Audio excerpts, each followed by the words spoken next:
सबको जय मसीह की। प्रभु यीशु के सुंदर नाम में आज सबको बहुत अच्छे आशीष मिले। आज मैं आपके सामने जिस टॉपिक पर मैं आपसे बात कर रही थी कि हमें कौन सी ऐसी 7 कलीसिया पे नहीं जाना चाहिए, तो आपको मैंने 4 पॉइंट तक बता दिया था। जो है सबसे पहला मैंने आपको बताया था वो है कि ऐसी कलीसिया, सबसे पहला ऐसी कलीसिया जहाँ संसार दिखाई नहीं देता, हमें वहाँ नहीं जाना चाहिए। ऐसी कलीसिया जहाँ संसार नहीं दिखाई देता, हमें वहाँ नहीं जाना चाहिए। और सेकंड, जहाँ उद्धार का मार्ग बाइबल के अनुसार ना हो, ऐसे चर्च में भी नहीं जाना चाहिए।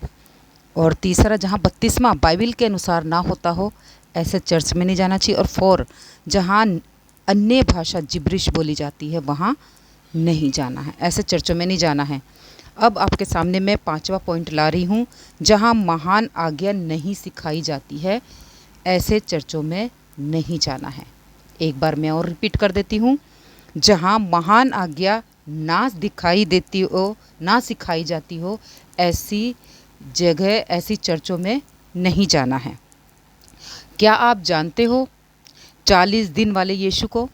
मैं आप लोगों से पूछना चाहती हूँ, क्या आप जानते हो 40 दिन वाले प्रभु यीशु को? आप जानते हो कि जब वो हमारे लिए आया, मानव रूप धारण किया, माता मरियम के गर्भ में आया है ना, गौशाले में जन्म लिया है, और गौशाले में जन्म लिया और मंदिर में उपदेश देता था। इसके बाद उसे क्रूस पर चढ़ा दिया गया, मर गया, गाड़ा गया और तीसरे दिन मृतकों में से जी उठा। आप इतना ही जानते हो। उससे आगे आप जानते हो कि प्रभु यीशु ने हमारे लिए क्या किया? हमें वहाँ तक का हमारे लिए सिर्फ ये है कि प्रभु यीशु हमारे लिए आए। और इम्पोर्टेंट बात यह है कि हमें उससे आगे जो प्रभु यीशु ने हमें सिखाया है, अपने चेलों के साथ रहकर उस आज्ञा को हमें मानना है। हमें ना पुराने व्यवस्था को मानना है, ना प्रभु यीशु आए थे उस वक्त, उसके बाद जो प्रभु यीशु ने अपने चेलों को सिखाया है, हमें उसके बारे में जानना है। तो आइए मैं बताती हूँ आपको कि वो 40 दिन वाला यीशु कौन था। तीसरे दिन मतलब 40 डेज, 40 दिन के लिए लगातार अपने चेलों के साथ क्या करते रहे वो, ये हम कहाँ जानेंगे? प्रेरितों के काम 1 अध्याय 3 पद, एक्ट्स चैप्टर 1 वर्स 3, उसमें लिखा है, उसने दुख उठाने के बाद बहुत से पक्के प्रमाणों से अपने आप को उन्हें जीवित दिखाया और 40 दिन तक वह उन्हें दिखाई देता रहा और परमेश्वर की राज्य की बातें करता रहा।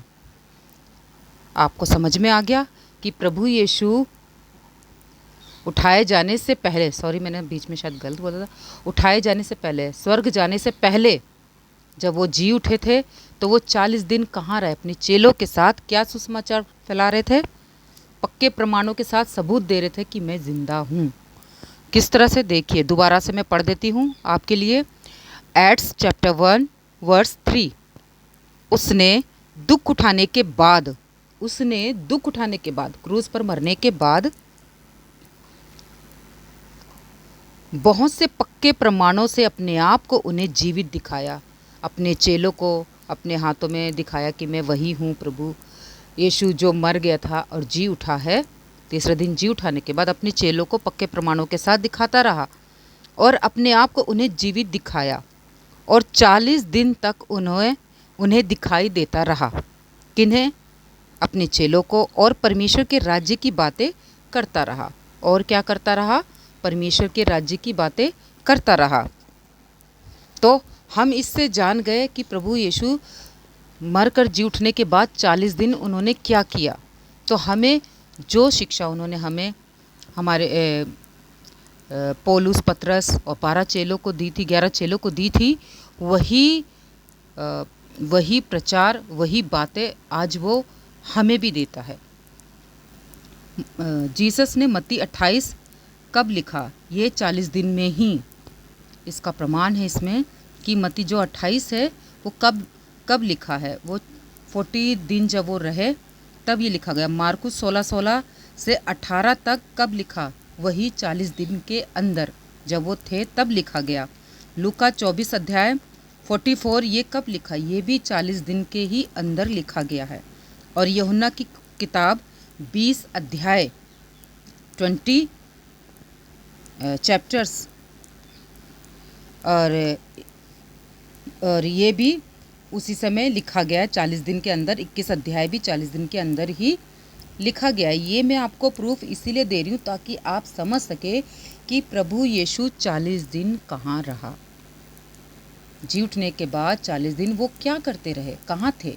तो उसका पक्का सबूत है कि मार्कुस में, मती में, लूका में, यूहन्ना में जो मैंने आपको अभी चैप्टर्स बता दिए, आप दोबारा वीडियो को रिवर्स करके देख सकते हैं जो चैप्टर बता दिया है। फिर प्रेरितों के काम 1 अध्याय वचन 8 कब लिखा? ये भी 40 दिन जब वो रहे इस पृथ्वी पर तब लिखा गया है। पौलुस क्या करते थे? प्रेरितों के काम 28 अध्याय उसका 30 और 31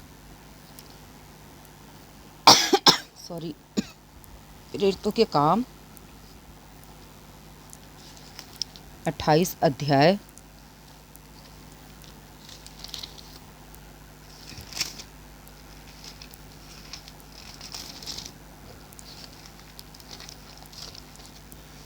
प्रेरितों के काम 28 अध्याय 30 और 31 चैप्टर।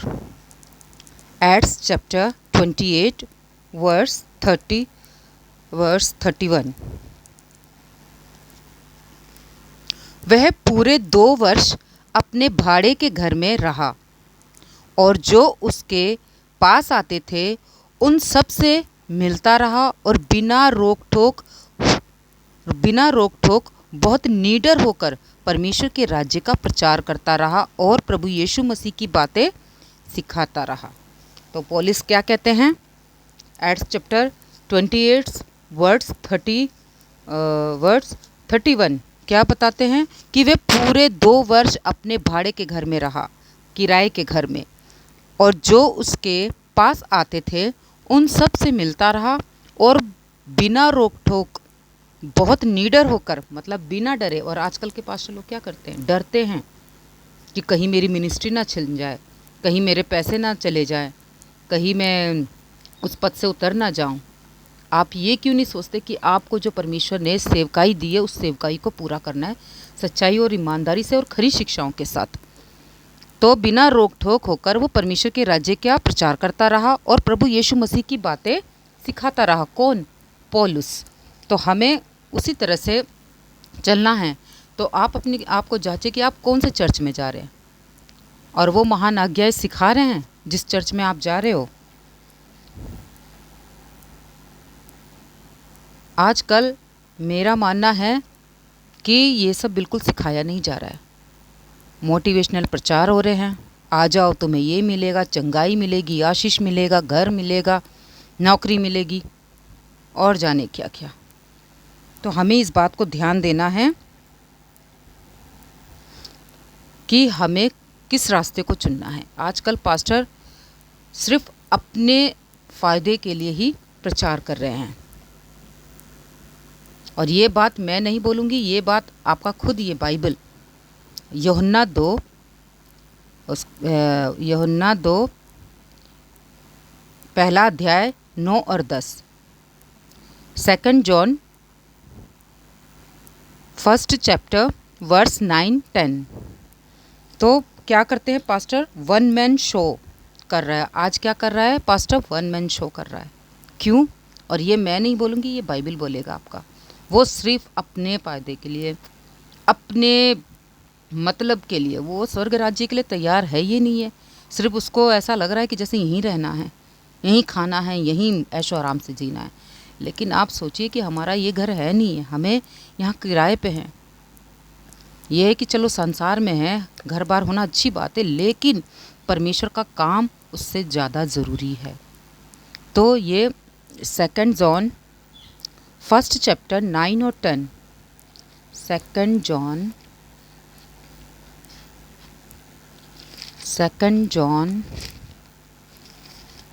1 चैप्टर वर्स 9 और 10। जो कोई मसीह की शिक्षा से आगे बढ़ जाता है और उनमें बना नहीं रहता, उसके पास परमेश्वर नहीं। जो कोई उसकी शिक्षा में स्थिर रहता है, उसके पास पिता भी है और पुत्र भी। यदि कोई तुम्हारे पास आए और यह शिक्षा ना दे, उसे ना तो घर में आने दो, ना नमस्कार करो। इसमें साफ वचन में लिखा हुआ है, 2 जॉन साफ इन बातों को यहाँ पे दिखाता है कि जो कोई मसीह की शिक्षा से आगे बढ़ जाए, मतलब अपने हिसाब से शिक्षा देने लगे, अपने हिसाब से प्रचार करने लगे, मोटिवेशनल प्रचार, अपने फ़ायदे के लिए प्रचार, अपनी पॉकेट भरने के लिए प्रचार, तो इन सब चीज़ों से हमें दूर रहना है। और मैं नहीं कह रही, ये तो वचन साफ कह रहा है, आप देख सकते हैं इसमें कि जो कोई मसीह की शिक्षा से आगे बढ़ जाता है और उसमें बना ना रहता, उसके पास परमेश्वर नहीं है, उसके पास कोई दूसरी स्पिरिट है। इस बात को आप चेक करिए, जांचिए कि उस इंसान के पास परमेश्वर नहीं है, उसके अंदर दूसरी स्पिरिट काम कर रही है और उसमें बना ना रहे, और उसमें बना भी नहीं है परमेश्वर की बातों को, तो उसके पास परमेश्वर नहीं है। साफ साफ मना कर देता है वचन।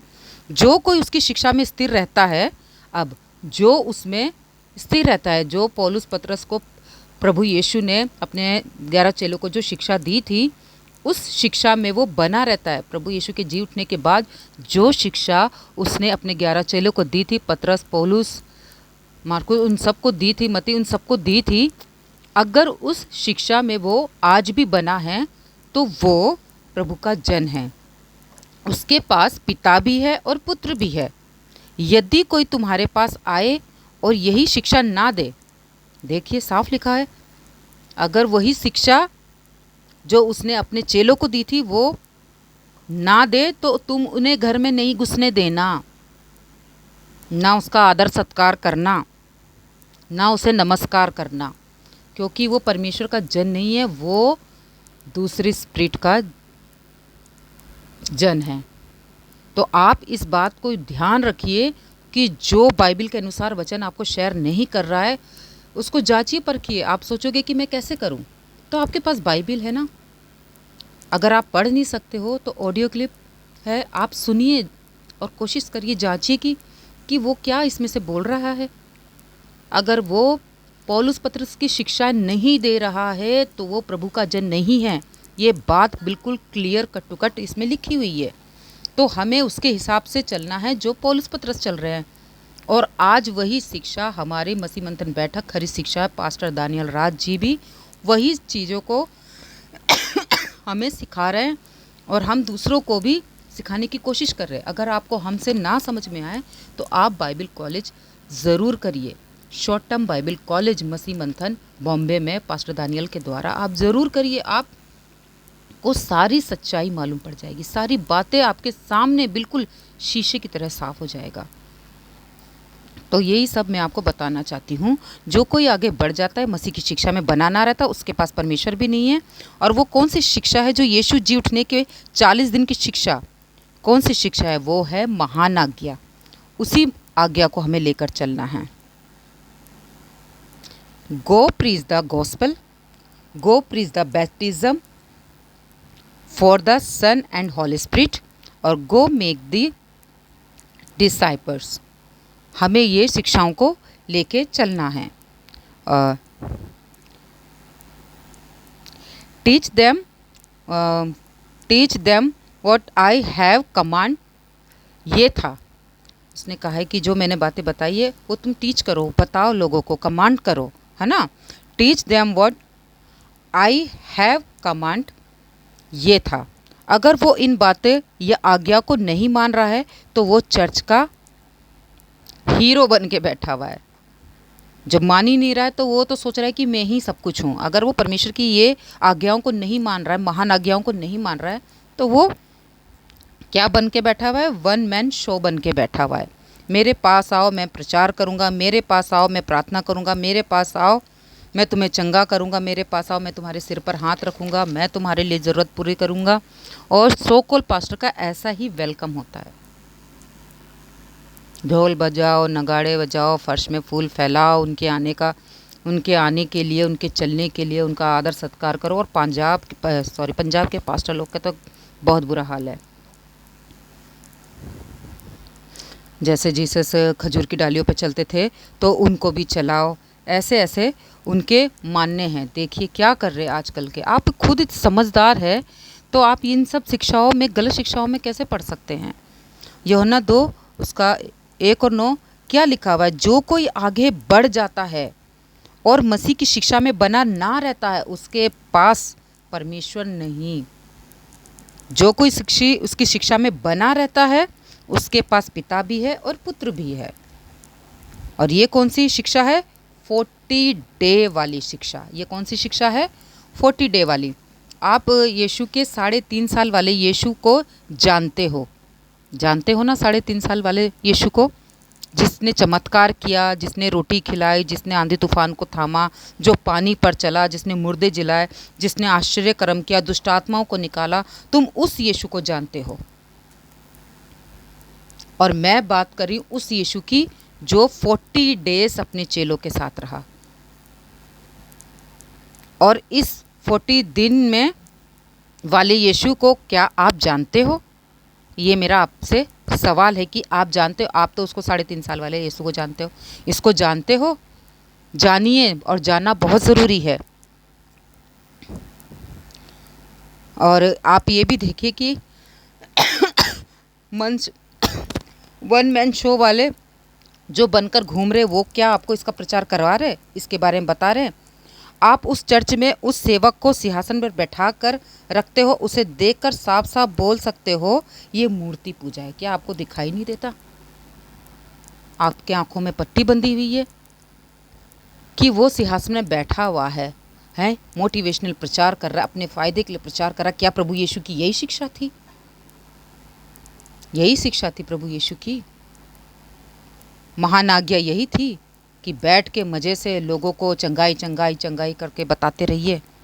कुछ तो चर्च के मेंबरों जो पास्टर पर ही निर्भर रहते हैं, और कुछ ऐसे ही पास्टर पर निर्भर रहते हैं जिसको कहते हैं बेबी क्रिश्चियन, जो अभी भी दूध पी रहे हैं। पास्टर जी प्रार्थना कर दो, पास्टर जी हाथ रख दो। कुछ लोग तो नई गाड़ी लेते और कहते पास्टर जी इसमें हाथ रख दीजिए, ये गाड़ी अच्छी तरह से चलेगी। बेवकूफ़ लोग। और पता चला आगे जाके इनका एक्सीडेंट हो गया। और कहते पास्टर जी पैर हमारे घर में रख दो, आपके घर में रखने से हमारा घर पवित्र हो जाए। अरे पवित्र करने वाला आपके खुद के अंदर बैठा हुआ है, तो आप बाहर वालों से क्या बात कर रहे हो?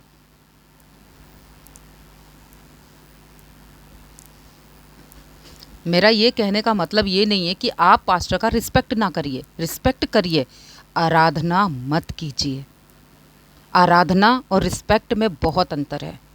आराधना सिर्फ परमेश्वर की होनी चाहिए, और रिस्पेक्ट आप अपने से बड़ों की कर सकते हैं, है ना? जो आपके बुज़ुर्ग हैं, जिसे आप बहुत मानते हैं, जो आपके घर के सदस्य हो, चाहे बाहर के भी हों, लेकिन उनको आप रिस्पेक्ट के तौर पर पैर छू सकते हैं। और पास्टरों के तो पैर बिल्कुल भी नहीं छूने हैं। दूसरा